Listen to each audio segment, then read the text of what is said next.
The world knows you as a supermarket wala, but I feel that you have some superpowers. The mindset of an Indian consumer is the toughest thing to know, and you know it. At Reliance Retail, the first thing I did was to get myself trained as a cashier at the store. When you are facing the consumer, you are at the cash till, that 1.5 feet space, consumer is facing you and you are representing the brand. You are the last point of contact in the store.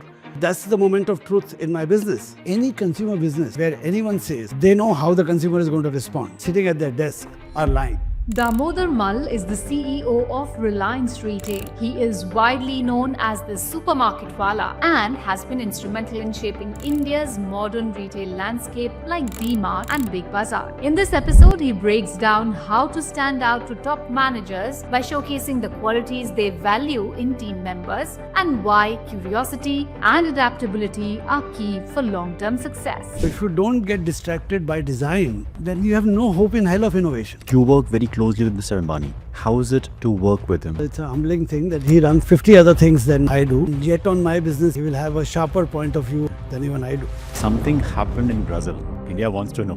What happened in Brazil that changed everything for you? For a project, I was sent to São Paulo. And for the first time, I found If you had to start everything from the scratch with knowing what you know now in the space of retail, what would that be? if I were to start today, I would.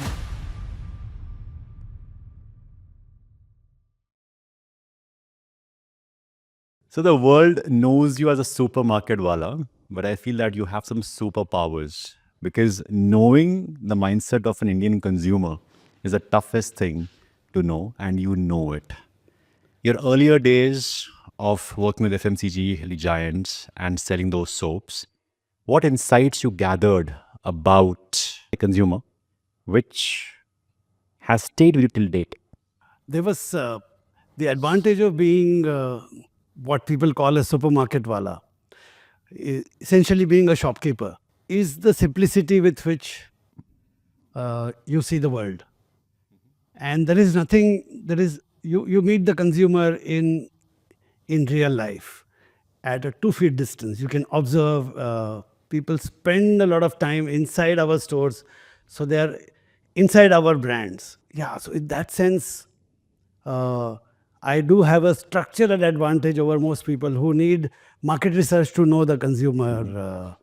And it all started, the attitude and the mindset of this started as a young management trainee at Hindustan Lever. The first thing they do is throw you into some upcountry territory in India and say, go sell soap. Where were you? Nizamabad, which used to be now lesser, but used to be 3.5, 4 hours drive from Hyderabad. Okay.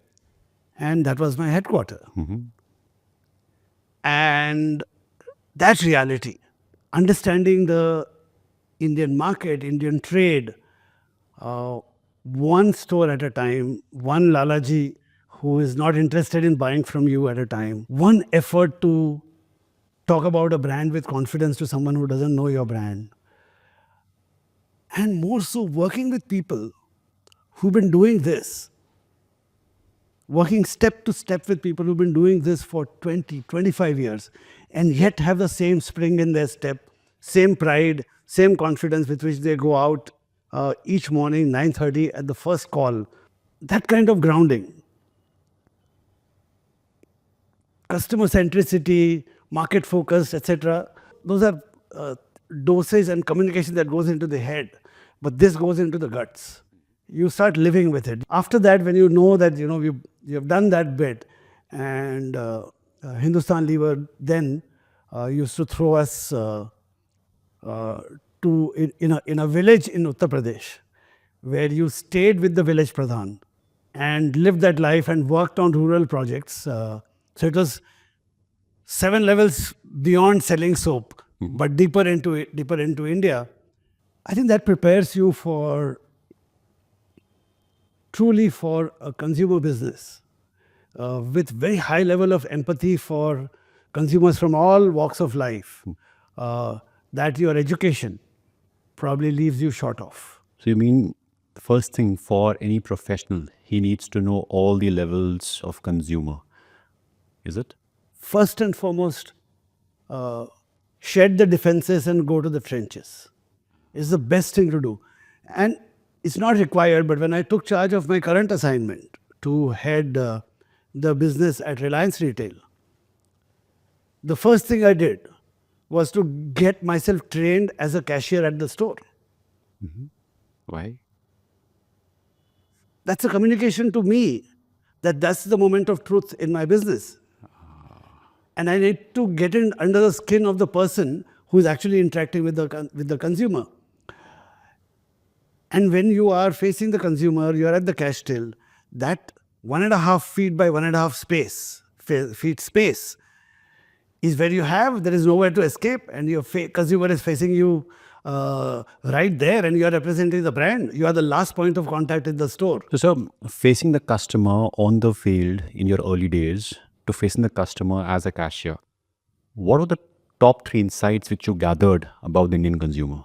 It never is like this. You're making it sound like Indian consumer is like the Himalayas or the trees. They are, aren't they? I've been doing this for years now, and Indian consumer is a moving target. Moving target. Yeah, because when I set up my first store in the Smart Bazaar format, when I created that in my current assignment in 2016, the per capita incomes in India were 4 times higher. And when family incomes become 4 times higher, everything changes. How you aspire changes, how you think of your own future changes. You start eating more dry fruits. Khushhali aa gayi hai, you eat more fruits. So those insights also change. The way you look at education for your children changes. The way you bring goodies at home changes. You don't even realize when Parle-G biscuit becomes Nutri-Choice, and when Nutri-Choice becomes dark fantasy. Those are expressions of your better income and well-being. So insights are always a moving target. Interesting. No wonder why the world knows you as a like supermarket wala who knows so much about the consumer. So something happened in Brazil. India wants to know what happened in Brazil that changed everything for you. Yeah, the penny dropped for me and my career choices, and absolutely. So I was doing all kinds of conventional stuff, my engineering, then management, and then Hindustan Lever. Those are straightforward. Agar number अच्छे मिलते हैं, you do each one predictable after that, and all was well. But I was a straightforward पढ़ा लिखा, MBA working in multinational.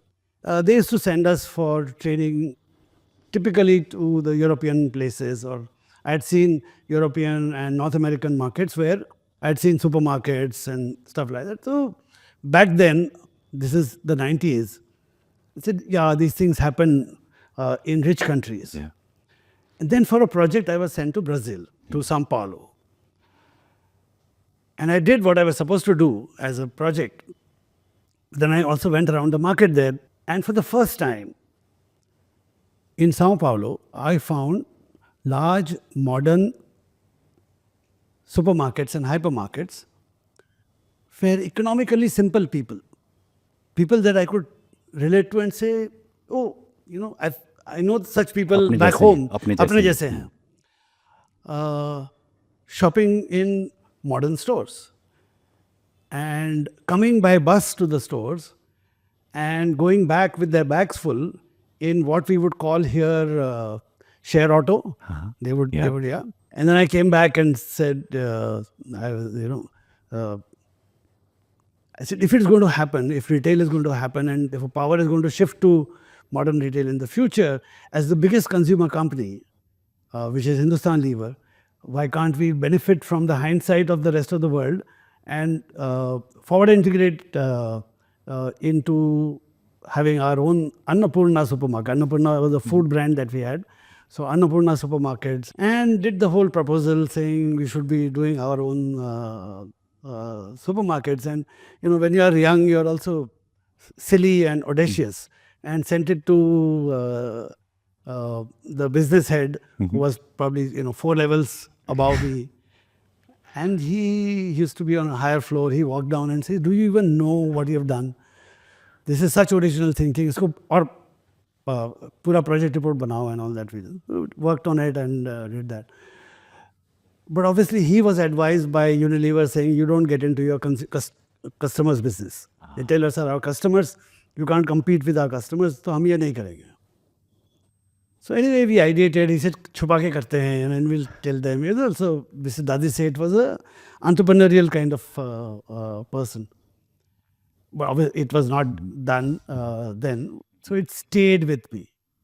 And when I moved out, I kept incubating it and made my move into my startup in the supermarkets. It's been almost 20-25 years.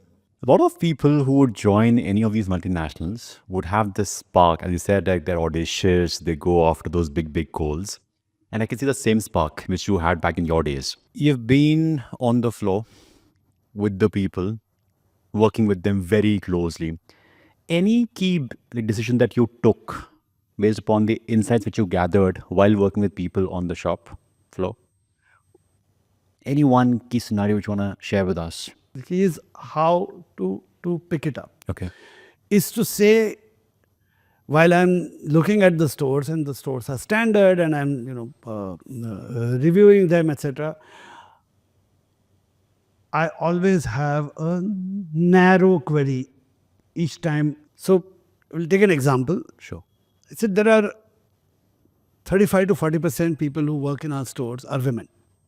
And they find a safe working place, customer facing, they're wearing a brand, therefore they can look into the eye of anyone, all that is known. But I pursued a query saying, if a woman is the mother of a small child, for her, what does it mean to be working in our store? What are the positives, what are the handicaps, what are the drags that she has, and what is the meaning that she gets out of it, etc. So those 2 days when I was in the market, every store I would ask for such women who are working with us and patiently listen to them, ask them questions. What came out of it is saying we must offer part-time employment opportunities in our stores. If we do that, we would get many women coming from the neighborhood wanting to work with us. Because at different life stages, they want flexibility and organized sector employment does not offer them. So if we did that, we would get a new cohort of store associates working with us, and they would be thankful and loyal that we managed to get them back into the workforce and provide meaning to their existence and support to their family. And the policies of part-time, flexi working, etc., came in because I was pursuing this curiosity and looking for an insight. From your early days at HUL to leading at Reliance, building a team is the cornerstone of becoming a successful leader. How do you look at building teams? It helps me that the playground that I've chosen for myself, which is modern retail, people at leadership level never learned retail in college. I never learned retail in college. People who are learning retail in college are joining now as management trainees and growing up. So everybody is relatively new. And therefore learning the way I learned retail, which is continuously keep learning, keep bettering, keep reading, keep looking for inspirations. And that's pretty much the journey of all the people who are leading retail in India in this phase. As you will look around, most of Indian retail in food and value retail is led by people from CPG background, from FMCG background. So the only real training and learning that we bring is consumer thinking, is the consumer instinct and branded consumption and things of that kind. I see an element of curiosity very deep rooted in you, that how can we do this? How can we do this? Today in the world of social media, or when we work as professionals, we have distractions around us. So how can not one be swayed towards distractions, thinking that, okay, I'm curious to know about this thing, versus it ends up as a distraction? I think social media is a force for good. I have benefited from it. Somebody would have dissed telephones when they came in and said, now people will stop meeting each other. Yeah. And they would all be talking. Yeah. Somebody called television the idiot box, right? So what you do with social media is up to you. The smarter people will use it as a force for good, and will actually launch courses sitting in Dehradun and teaching the whole world, and yoga classes sitting in Nagpur and having global following. That's a force of good. Yeah. Somebody will be happy just watching reels on Instagram. You never blame the tool. All platforms, all enablers, all tools are like good shoes. Good shoes. You need them to go far and to go far safe. But you never make the mistake of asking the shoes where to go. And you never wear them on your head. So if you let platforms and these distractions, as you mentioned, start ruling your life, it's a choice you're making. You don't have to make that choice. Apart from like social media, how do you decide which distractions or which like curiosities are worth pursuing and will not be a distraction? If you're curious, all distractions are precious. How? 100 kilo mitti uthayenge, then you get 1 gram of lithium, right? If you don't participate in distraction, or if you don't get distracted by design, then you have no hope in hell of innovation. I tell my team, even in our store walks, that your education tells you that you're supposed to go into a store, quickly understand and grasp. You're smart because you can grasp what is going on, and you find the 3 flaws, and you tap the shoulder of the store manager and say, "Ye 3 cheezein theek kar lo, baki sab badhiya hai," and you move on. You've done that in 10 minutes. Next store that you go to, you are at the same place. Unless you allow distraction. Unless you say, that customer has a young daughter with her, who is a tween-age daughter. Now let me see what influence does that daughter have on the shopping basket. Distraction. Chasing that customer for half an hour in my store is going to throw my day schedule off. Yeah. Disturbance, distraction. But that is where I find the gem. So insights are always inefficient. Creation is always inefficient. And distraction is always good if you know how to use it as a tool, how to use it on call, rather than becoming a victim of it. Not easy, but trainable. Help me understand. Today, young professionals have a lot of career options, which is a blessing or also a challenge.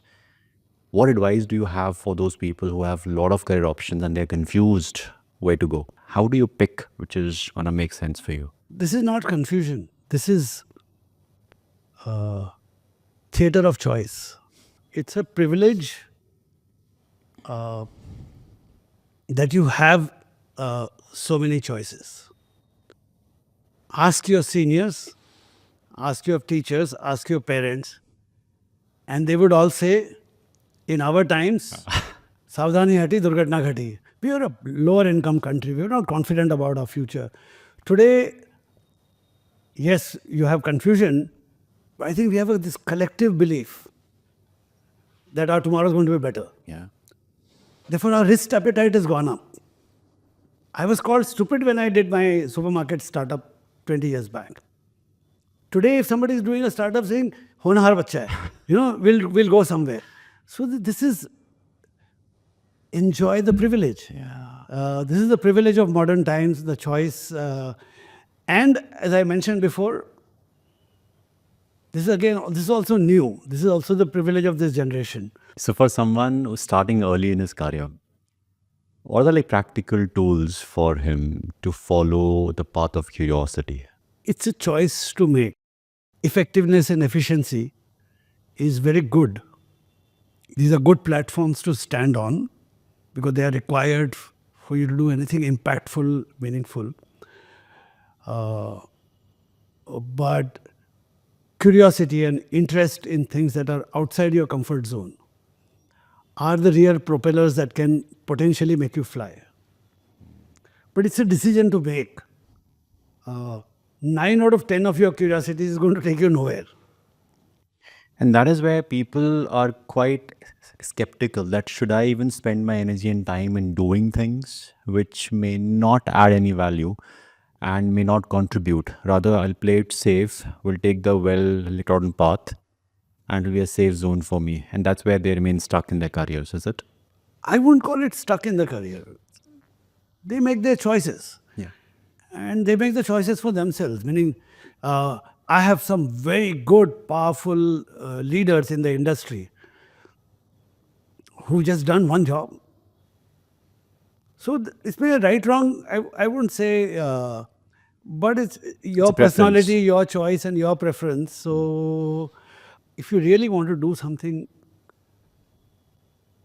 new, something that is impactful, something that you can create, that you can have your stamp on, then being in your comfort zone and always measuring everything in terms of here and now efficiency and effectiveness are things that you would want to grow out of, because then that's a necessary condition. वो table stake है, वो blind की चाल है.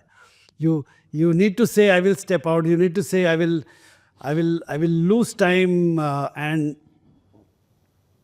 go in and spend time with these set of people because I'm curious. वो ज़रूरी है, otherwise it will not happen. मौके पे चौका आपने बहुत बार मारा है, right? With T-Mart, Big Bazaar, and also now with Reliance.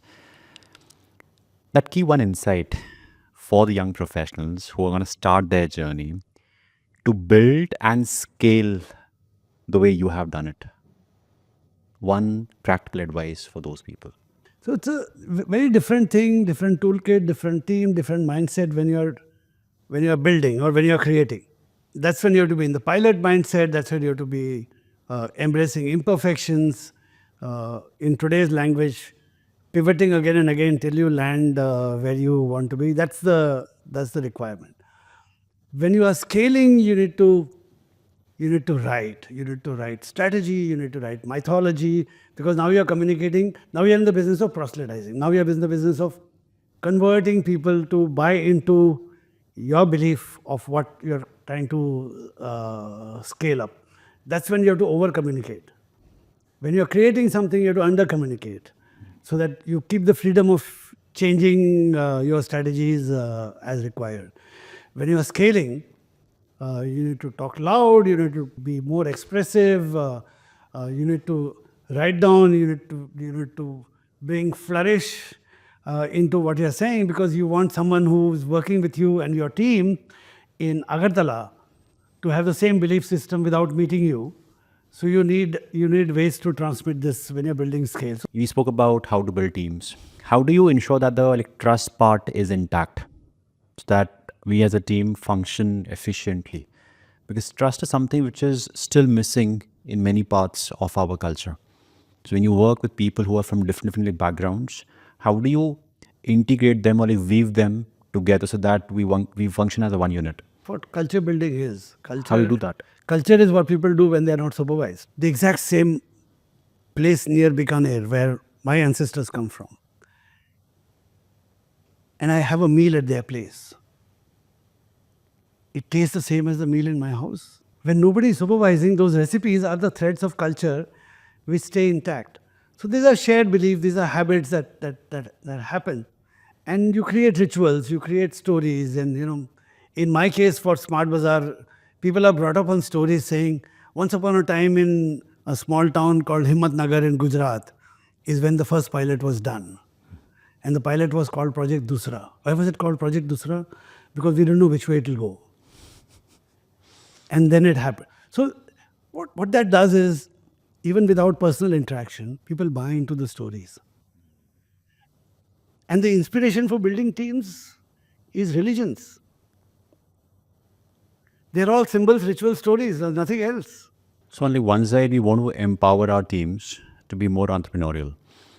And also we want them to maintain a balance and be in alignment with the company's higher goals. Consumption increases, right? In India, as of now, consumption is increasing because of increasing the per capita income as well. Knowing all of this, how promising is this sector of retail, of consumer retail, for any young professional who plans to enter this field? So retail is always an integral part of consumption economy. The fun part and the opportunity part in India is digital and physical modern retail.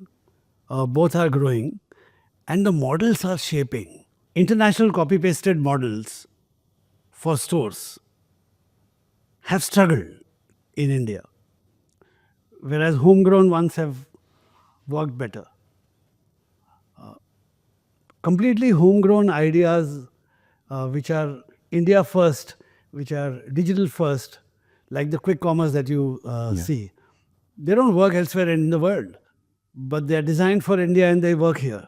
So to me, the zing of saying, creating the manner in which India will shop, the manner in which the aspiring India will consume, and having an impact on that, if that is a kick that you get, then retail can be your calling.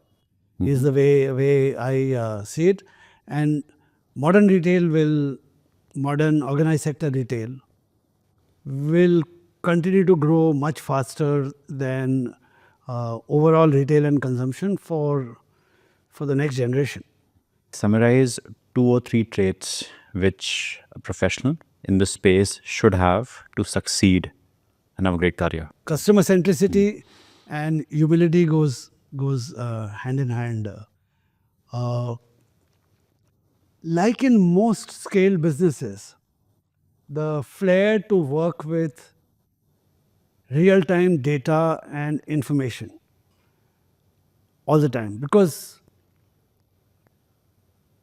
there is that boring and important but very, very core part of retail is to be reliable every day. Be reliable every day is a lot of technology, a lot of science, a lot of analytics, having comfort with working with information. What I mentioned are the high touch points. When you spend time in the stores and when you are observing, talking to customers, concluding, bringing inspirations or provocations from there. But the bedrock of what I do is working with lots of real-time data and making those corrections based on real-time dashboards and things of that kind. So that it's a combination of these two. If you have a flair for that, then you can succeed in retail. So you are 61 as of now, but I see a spark of a 16-year-old, still that energy, that drive. If you had to start everything from the scratch with knowing what you know now in the space of like retail, what would that be? If I were to start today, I would craft a model and write a concept note and run my pilot for something that is omnichannel from day one. He spoke about execution, relentless execution, ideation to execution. That one actionable habit young professionals should have in place to make this a part of their own persona, where they make it work, execute. What will that be? Our education teaches us to do things and to respect more things that are brain-driven, original, new, thought-driven. Our education doesn't teach us enough about dignity of labor, about execution being a laudable goal in itself. Western societies are more egalitarian. The dignity of labor and execution comes to them societally. People with services background, again, far more reliably they would do. I would say that mindset, that even when I'm not watching, the way I'm designing, the way I'm inspiring people, where I'm leading, people should go out and consistently execute, leading by example, so that becomes respected, celebrated, part of the business. Is a thing that professionals who are going to be in leadership roles have to imbibe, because our education and upbringing leaves us short on that. So you work very closely with Mr. Ambani. How is it to work with him? Because what we get to know about him on social media is like one lens, but you have been in his like proximity. What kind of leadership style does he encourage? He follows? What is it? In every interaction with him, he transmits higher conviction about my business than I do. If any idea whose performance is good, he would say go fearless and do 3x of what you're doing.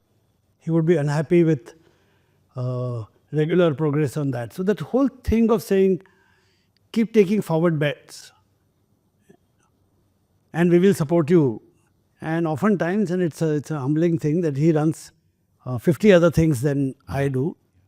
And yet on my business, he will have a sharper point of view or an insight than even I do. You worked with like MNCs, the global ones, and also an homegrown MNC like Reliance. The core differences that you observed.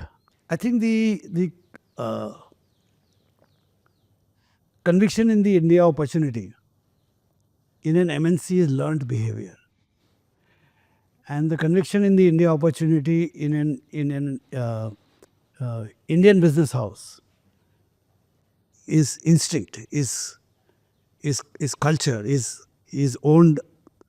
So the bets happen more and faster in an Indian group. Plans happen in an MNC. Wow. The bets versus plans. Yes. Give me an example. Plans is where you work very hard on finding the connections in the dots. And then you go ahead and do it. When you are a large corporation like an MNC, you have to do it because there are no owners, if I may say. And you have to, the risk has to be shared, it has to be justified. Many thumbs have to sign in to any plan. In a more entrepreneurial setup where the founder is involved, where large, small doesn't matter. If the key building blocks are in place and the links are still not visible, you still go ahead and play the bet. Very interesting. So you happen to mentor many leaders in retail sector. What's that one key characteristic that you look for in a person that he would be a potential leader in the near future? Ability to say yes to an opportunity door that I open for him or her. And people that I care for, I provide less safety net and open riskier opportunities for them. The trait, it's a requirement trait that I'm taking you out of your comfort zone. This is the next challenge that those who take it for me are moving forward. Those who don't take it, and this is retail and this scale, as I mentioned, you need predictability, consistency as well. So I need people of all kinds. Imagine a person applies to your organization and you're the one who is interviewing him. What would be those few questions that you would ask to gauge whether he's the right fit or not for your organization?